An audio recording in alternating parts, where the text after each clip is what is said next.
Hello, and welcome to the silliest planet in the universe. I was on my way back from London today, wondering if it would be quicker to take off and nuke the entire planet from orbit. I'm still undecided about that, but meanwhile I've noticed something a little strange. On the east side of the Mediterranean, there's a little bit of friction going on. Ancient friction, which is the kind of friction that human beings like. Wouldn't it be strange if the Jewish people, for whom 75 million people died in World War II, and who you hear so much about in the United States, if these people were not really Jewish, but were perhaps Italian or Turkish? Would that be strange? That would be pretty strange, but not on a planet where most three-brained beings have a plate of pasta where their third brain should be. So let's have a look at the DNA evidence. It would seem that the European Jews, who are most of the Jews in the United States and 2/3 of the Jews in Israel, these people have only a tiny weeny little bit of DNA from the ancient Israelites. How much?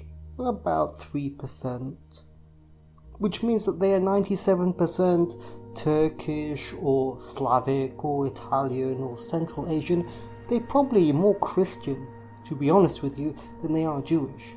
But yes, they may have 3% Jewish DNA.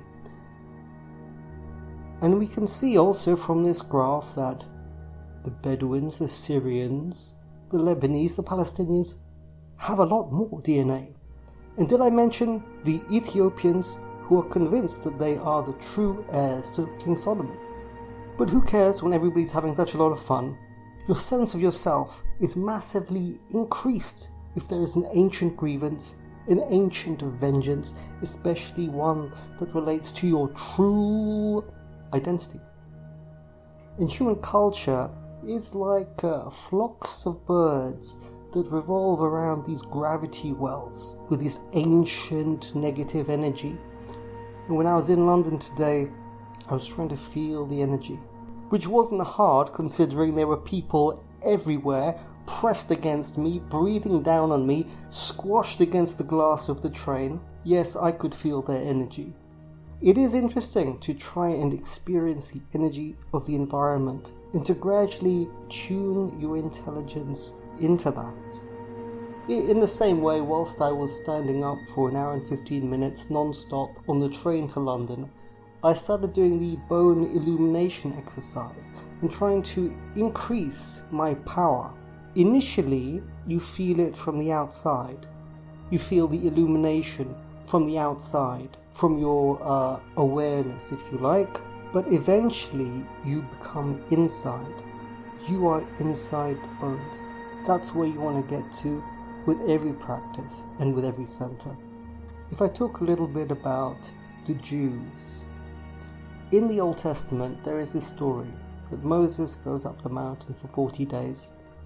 It's about 6 weeks, And in that time, the Jews were a bit anxious. They demanded the opportunity to worship something.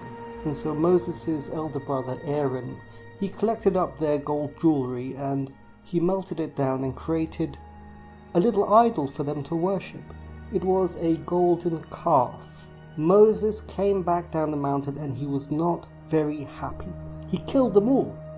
Moses killed all these people apart from a small group who didn't participate in this worshipping of the golden calf. But the thing about Judaism is it's very ancient. It's 4,000 years old or something. And they have not got the things that Christianity have got. They do not have the Mass. They do not have those law of ninefoldness in the prayers. The only means that Jews have for maintaining their contact with God is blood. This means that Judaism is one of those religions that only works through blood. If you remember, Gurdjieff said that if they had mixed-race children, everybody would be killed. The children would be killed, and the bride and groom would be killed. That was the law of Judaism because it did not have the means to transmit the light to its people except through maintaining the purity of blood. So it is in fact highly consequential that most of the Jews in Israel and in America are not really Jewish. It is a big problem because of the nature of Judaism. There are quite a few Jews now who are aware that their DNA is actually more Italian or European or Slavic or something, and what's the point? It's never going to work for you. Last week I was saying that when you're at work, you are generating a certain kind of energy. Let's say, for instance, you're sitting in an office and you're using the computer, you're using Excel or something.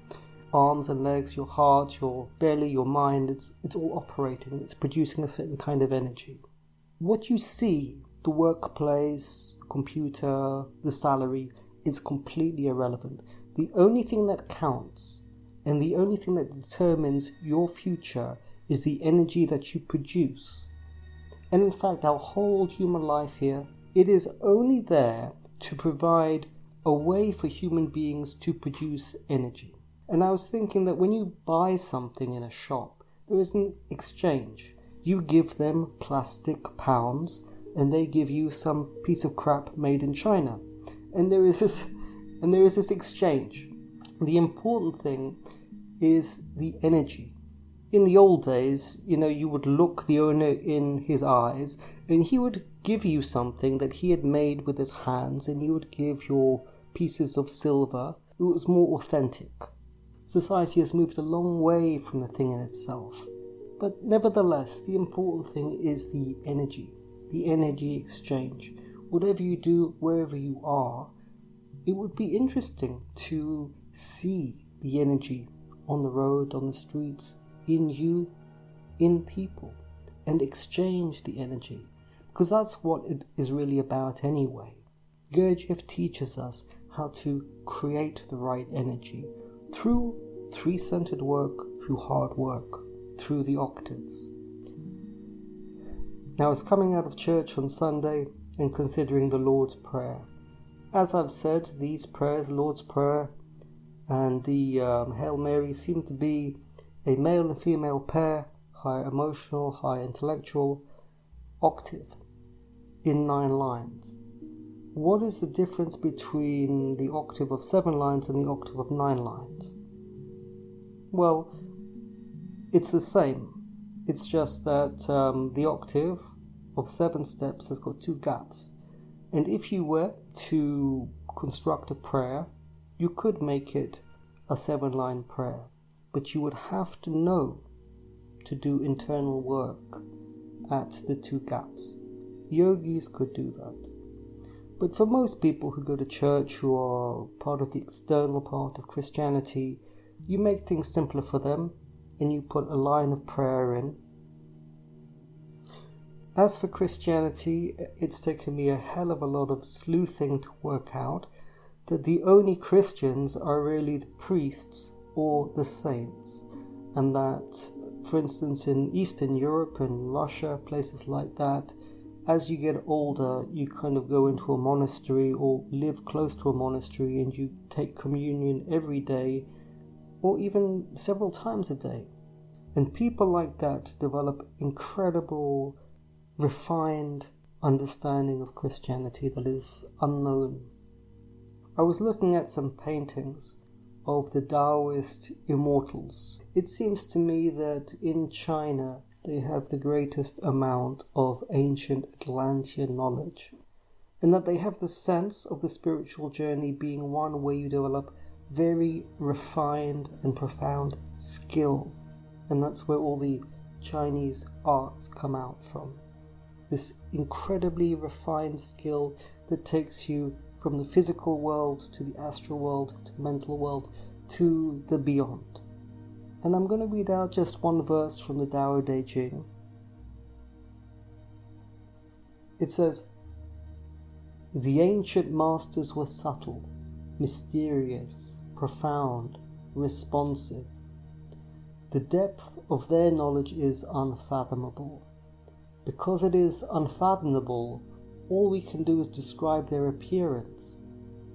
Watchful, like men crossing a river stream, alert, like men aware of danger, courteous, like visiting guests, yielding, like ice about to melt, simple, like uncarved blocks of wood, hollow, like caves, opaque, like muddy pools.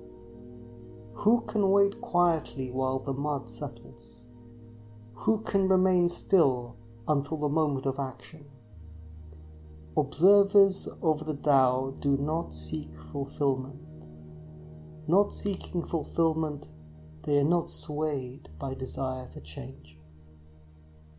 Empty yourself of everything. Let the mind become still. The 10,000 things rise and fall, while the self watches their return.